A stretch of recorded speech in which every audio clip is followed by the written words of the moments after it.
পৃথিবীর যেই প্রান্তে আমার নবীর শানে আমরা দুরূদ শরীফ পড়ি, দুরূদ শরীফ শুনি, একজন মুমিন যখনই দুরূদ শরীফ পড়বে আর দুরূদ শরীফ শুনবে, আশিকে রাসূলের উপরে ওয়াজিব হচ্ছে মুহাম্মদ সাল্লাল্লাহু আলাইহি সাল্লামের শানে দুরূদ শরীফ পড়া এবং শোনার পরে সাল্লাল্লাহু আলাইহি ওয়াসাল্লাম বলা। কেননা যে আমার প্রতি যত বেশি দুরূদ শরীফ পড়বে হাসরের ময়দানে ওই বান্দা আমার তত বেশি নিকটে থাকবে।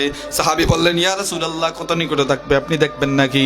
আল্লাহর নবী এভাবে দুইটা আঙ্গুল উঠায় দেখান আর বললেন, এই দুইটা আঙ্গুল একটা আরেকটার যেমন পাশাপাশি, একটা আরেকটার নিকটবর্তী, ঠিক তেমনি ভাবে যারা আমার উপরে দুরূদ শরীফ পড়বে ওই বান্দা ওই উম্মত হাসরের ময়দানে আমার তত বেশি কাছে থাকবে।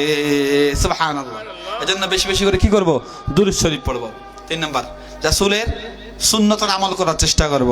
রাসূল বলেন, আখিরি জামানায় আমার একটা সুন্নতকে যে জিন্দা করার চেষ্টা করবে আল্লাহ রাব্বুল আলামিন তার আমলনামায় উহুদের সমপরিমাণ সওয়াব দিয়ে দিবে। সুবহানাল্লাহ বিহামদি। যেমন রাসূলের বিলীন হওয়া সুন্নতের একটা হচ্ছে মিসওয়াক। রাসূলের বিলীন হওয়া সুন্নতের মধ্যে অন্যতম একটা হচ্ছে দাড়ি। অনেকেই দাড়ি কাটে কিন্তু লম্বা লম্বা ফতোয়া দেয়, আছে না নাই? দাড়ি 1 ইঞ্চি, ফতোয়া মানে 10 হাত লম্বা। জিজ্ঞাসা করলে তোর দাড়ি নেই এখানে?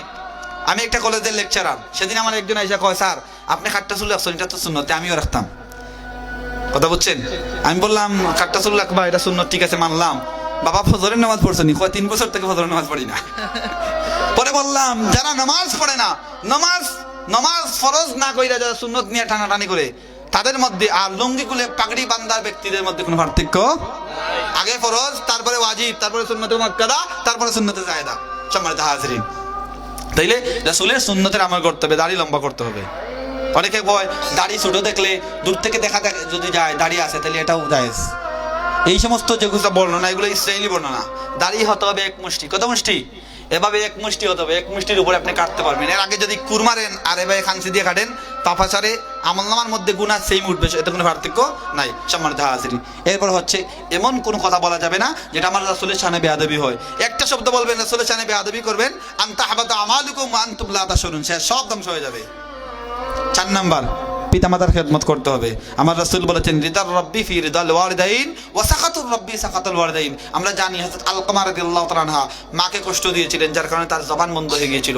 মা যখন ক্ষমা করলেন তার জবান থেকে কলিমা জাহির হয়েছিল। এখান থেকে আমরা শিক্ষা নিতে পারি যারা পিতামাতার নাফরমান সন্তান এরা কখনো ঈমান নিয়ে মৃত্যুবরণ করতে পারবে না। তাহলে বেঈমান হইয়া যদি মারা যান সারা জীবন নামাজ করে হজ করে কোনো কাজে আসবে? সম্মানিত হাজিরিন, 5 নম্বর যে বেটা 5 নম্বর যে বিষয়টা, ওয়াজ অনেক শুনি আমরা, আমল করার চেষ্টা করব।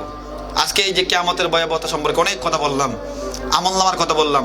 আমরা ডান হাতে আল্লাহ আমাদেরকে আমলনামা দিকে আমরা চাই কি চাই না? চাই। তাইলে কিয়ামতের ময়দানে 5টা উত্তর না দিলে কেউ আগাইতে পারবে না। নাম্বার 1, নামাজের কথা আল্লাহ প্রশ্ন করবে। যৌবন কিভাবে কাটাইছে আল্লাহ প্রশ্ন করবে। তাইলে আমরা যদি আর শিরক থেকে বাঁচতে পারি, রাসূলের শানে বেয়াদবিকে বাঁচতে পারি, পিতামাতার নাফরমানি থেকে বাঁচতে পারি এবং মানুষের হক নষ্ট করা থেকে যদি বাঁচতে পারি, আশা রাখতে পারি আল্লাহ আমাদেরকে মাফ করবে। কারণ আল্লাহ বলেছেন, ইন্নাল্লাহা ইয়াগফিরুয যুনুবা জামিআ, আল্লাহ সব গুনাহ মাফ করবে। ইন্নাহু হুয়াল গাফুরুর রহিম। এই 4টার মধ্যে একটা হচ্ছে আল্লাহর স্পেশাল হক শিরক, এটা আল্লাহ কখনো মাফ করবে না। আর বাকি 3টা হচ্ছে হাক্কুল ইবাদ, বান্দার হক, এটা আল্লাহ কখনো মাফ করবে না। বাকি সব গুনাহ আল্লাহ মাফ করবে।